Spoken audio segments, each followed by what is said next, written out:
अस्सलाम वालेकुम दोस्तों, मैं हूं आपका होस्ट, आपका दोस्त Sarfaraz Taimur. Welcome to Sarfaraz official YouTube channel. Friends, आज मैं आपके साथ एक बहुत खूबसूरत व्यू, बहुत खूबसूरत मंजर शेयर कर रहा हूं। जैसे आप ये देख सकते हैं, हम जो है पोर्ट कासिम डिलीवरी पे आए थे अपने काम के सिलसिले में। हम वहाँ पे और माल जो है सप्लाई करते हैं। तो उसके बाद जब हम स्टील मिल की तरफ चले, बहुत खूबसूरत नज़ारा था, बहुत प्यारा मौसम था। और बारिश आने के बाद जो जंगली जगह थी, यानी कि सुनसान जगह थी, वो सारी हरी भरी हो गई है। और आज फर्स्ट टाइम इस रोड पे हमें कोई और गाड़ी दिखी है। नहीं तो जब भी हम आते हैं इस रोड पे कोई गाड़ी, कोई ट्रक, कुछ भी नहीं दिखता। तो फ्रेंड्स, आज जो है फाइनली यहाँ पे और हमें गाड़ियाँ भी दिखी।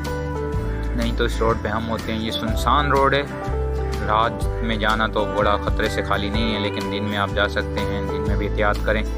और बहुत खूब